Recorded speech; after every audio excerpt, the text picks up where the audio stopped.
Hello guys, a very good morning to all of you. स्वागत है आप सभी का ऑनलाइन स्टडी एकेडमी में। आज डेट है 28 जनवरी 2021 और इस वीडियो में हम डिस्कस करने वाले हैं आज के इम्पॉर्टेंट करंट अफेयर्स। तो आइए शुरू करते हैं।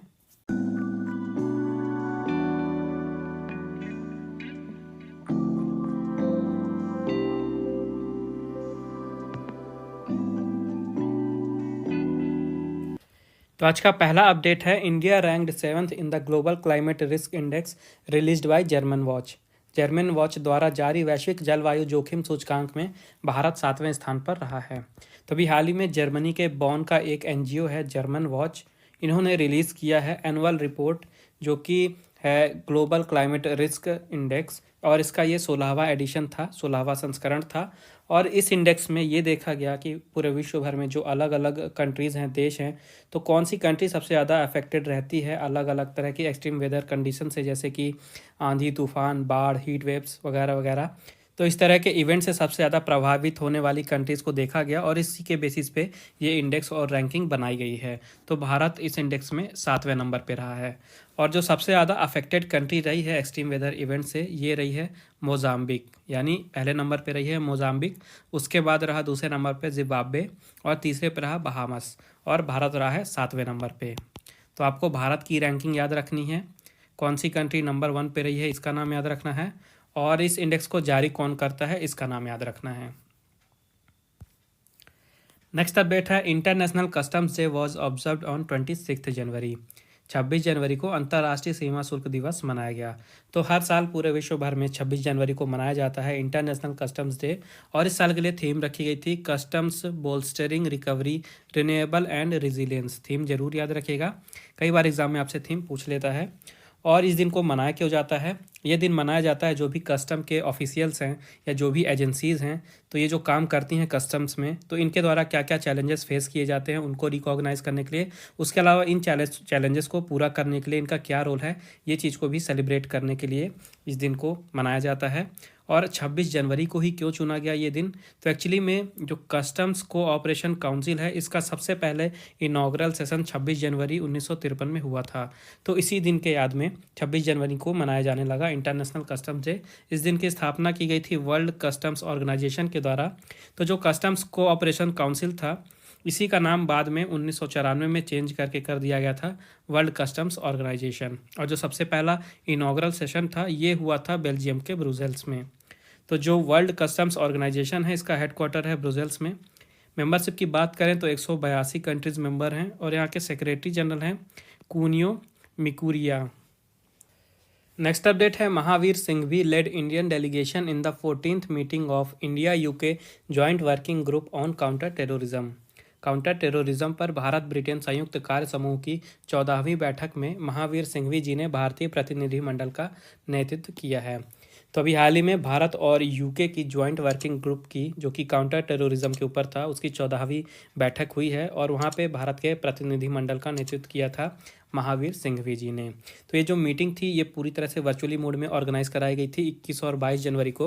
और इस मीटिंग में दोनों ही देशों ने नेशनल और इंटरनेशनल लेवल पे जो टेररिज्म है यानी आतंकवाद है, उसको कंट्रोल करने के बारे में डिस्कशन किया। तो इस मीटिंग में जो इंडिया और यूके हैं, उन्होंने डिस्कशन किया कि किस तरह से दोनों देश आपस में मिल के कोऑपरेट करके जो इंटरनेशनल टेररिज्म है उसके खिलाफ लड़ सकते हैं, और उसके अलावा जो साउथ एशिया में क्रॉस बॉर्डर टेररिज्म है उससे भी लड़ सकते हैं।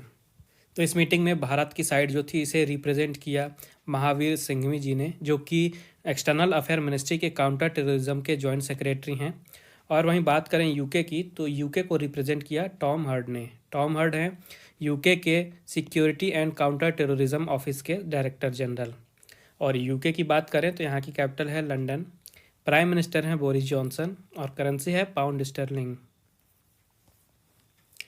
नेक्स्ट अपडेट है, Netherlands hosted the climate adaptation summit 2021। Netherland ने जलवायु अनुकूलन शिखर सम्मेलन 2021 की मेजबानी की।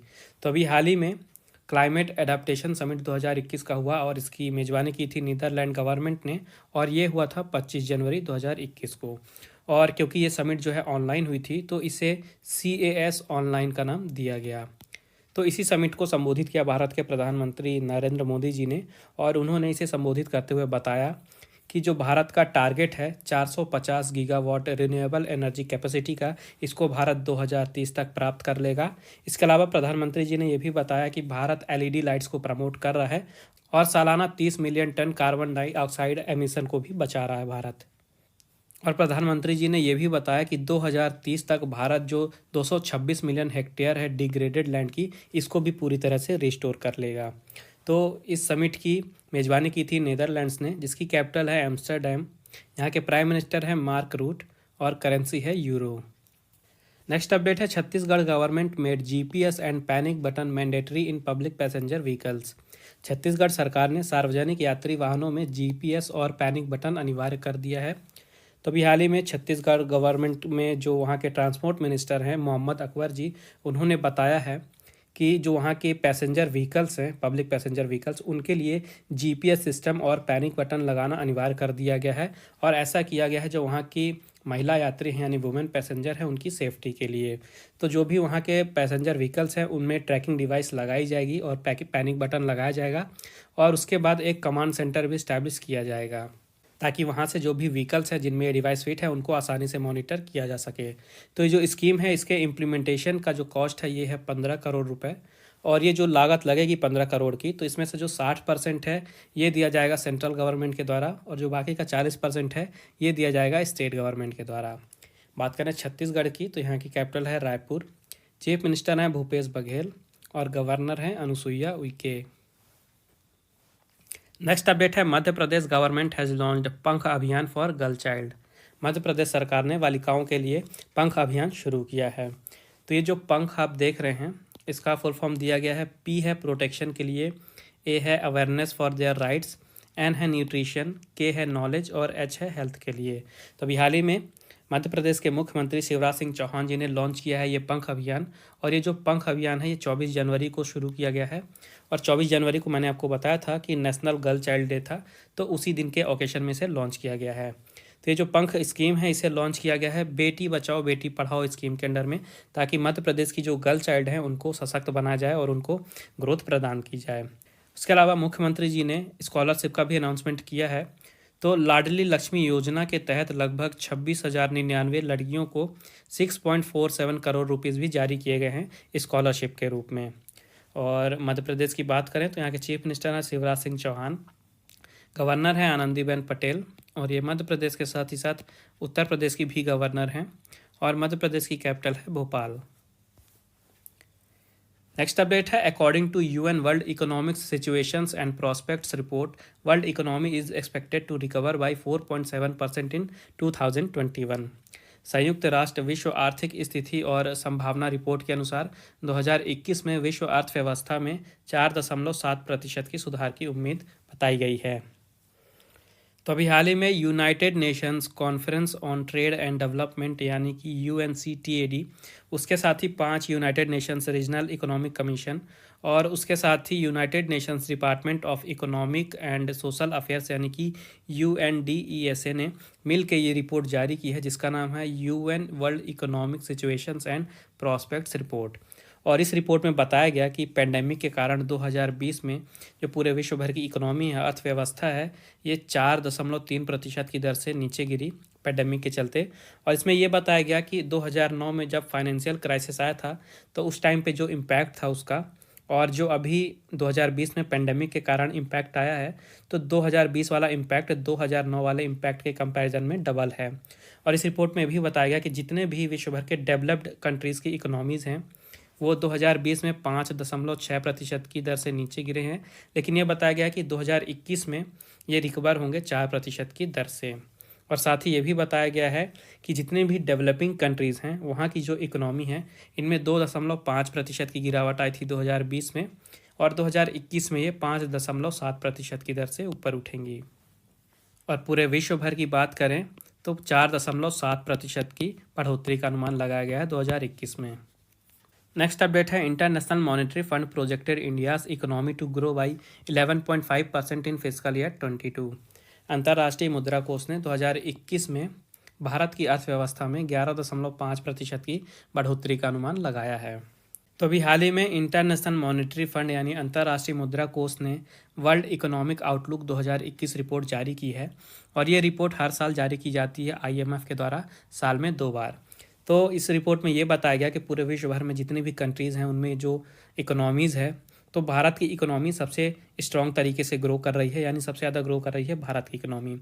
और उन्होंने प्रिडिक्ट किया है कि अभी जो समय चल रहा है, जो फिस्कल ईयर समाप्त होने वाला है FY21 यानी कि 2020 से 2021 का समय, यहाँ पे भारत की जीडीपी में पहले अनुमान लगाया गया था अक्टूबर वाली रिपोर्ट में कि 10.3% की गिरावट आएगी, लेकिन इसको वापस से रिवाइज करके 8% कर दिया गया है, यानी 8% की गिरावट का अनुमान लगाया गया है।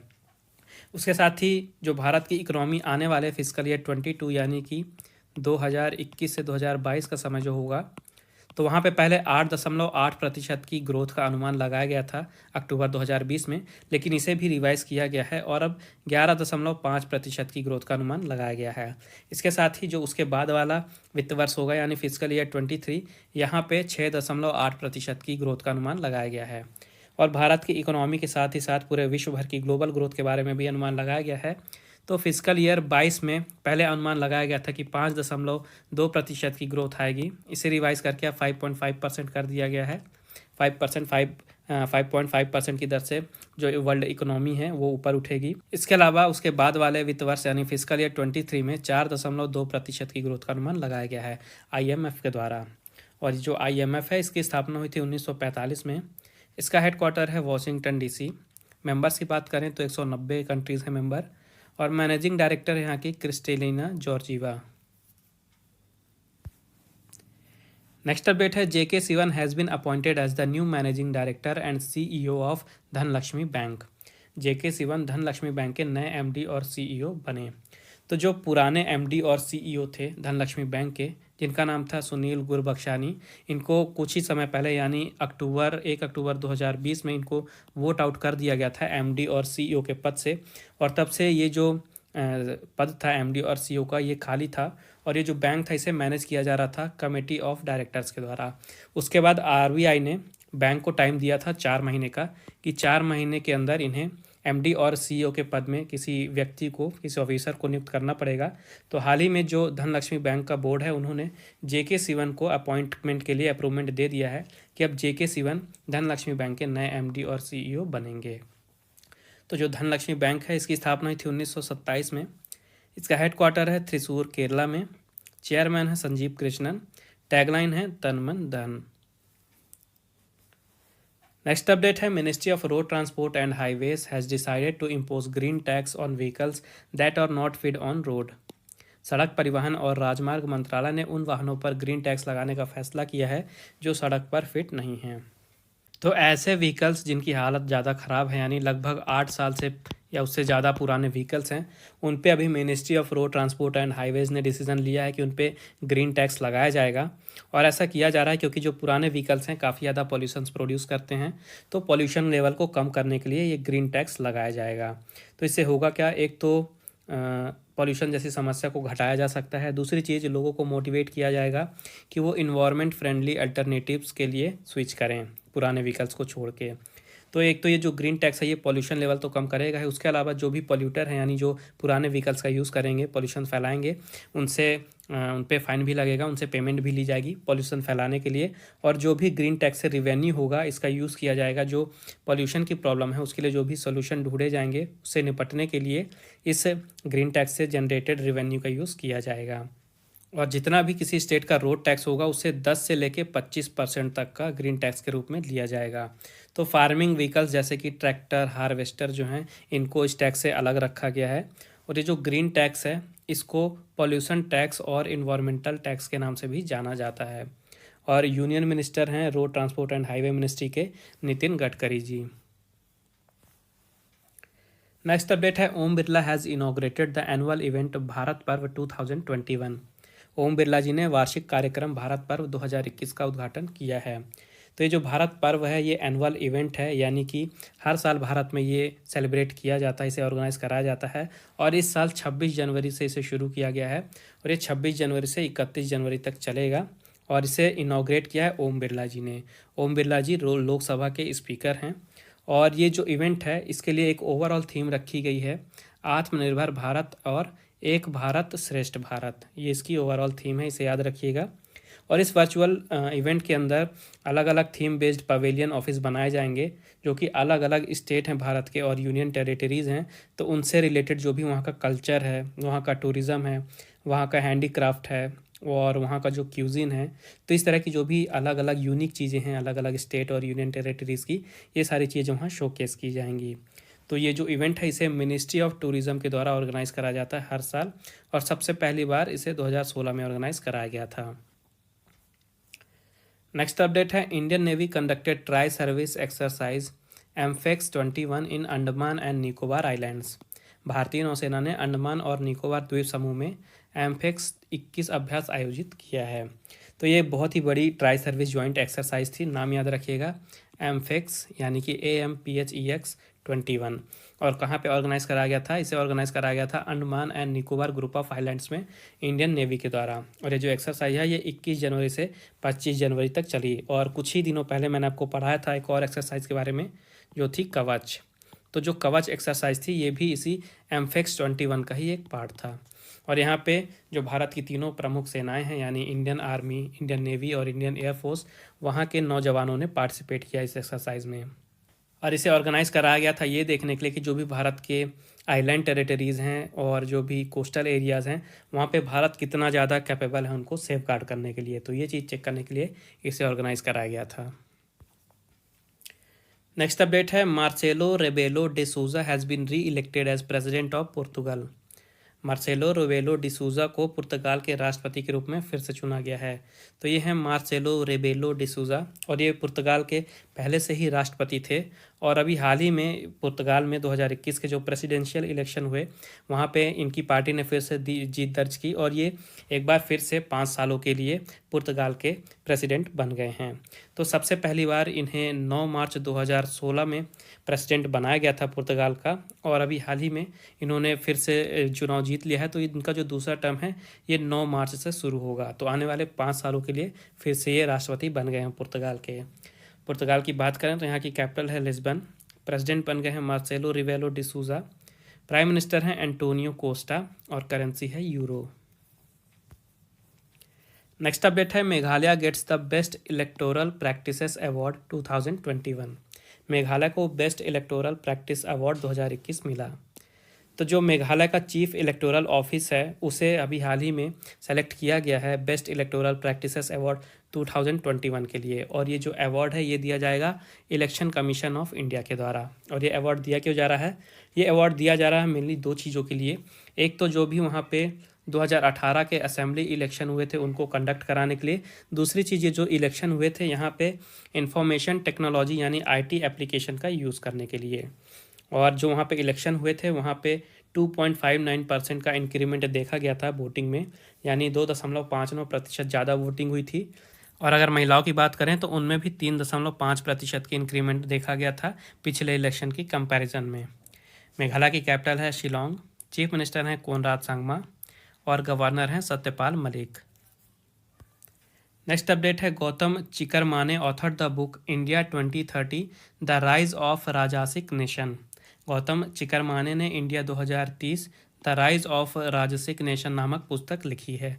तो ये है वो पुस्तक जिसे लिखा है गौतम चिकरमाने जी ने। और ये जो गौतम चिकरमाने हैं ये ऑब्जर्वर रिसर्च फाउंडेशन के वाइस प्रेसिडेंट हैं। ये जो बुक है इसे पब्लिश किया जाएगा पेंगुइन ईबरी प्रेस के द्वारा। और ये बुक है क्या? ये बुक एक एजे का कलेक्शन है जिसमें अलग अलग 20 तरह की थीम जैसे कि एजुकेशन से related, health, science, energy, politics, तो इस तरह से रिलेटेड 20 थीम्स के ऊपर जो भारत के 20 थॉट लीडर्स हैं उनके फॉरकास्ट के बारे में बताया गया है। तो ये थे आज के important current affairs. I hope आपको यूज़फुल लगे होंगे। वीडियो पसंद आई है तो प्लीज़ वीडियो को ज़्यादा से ज़्यादा लाइक करें, शेयर करें ज़्यादा से ज़्यादा दोस्तों के साथ, और चैनल को सब्सक्राइब ज़रूर करें। और नोटिफिकेशन आपको मिलती रहे इसलिए मेक श्योर बेल आइकन ज़रूर दबाइएगा। और रिवीजन के लिए अगर आपको PDF फाइल या MP3 फाइल चाहिए तो उसकी लिंक मैंने नीचे डिस्क्रिप्शन में दे दी है, आप वहाँ पे विज़िट करके फ़ाइल डाउनलोड कर सकते हैं।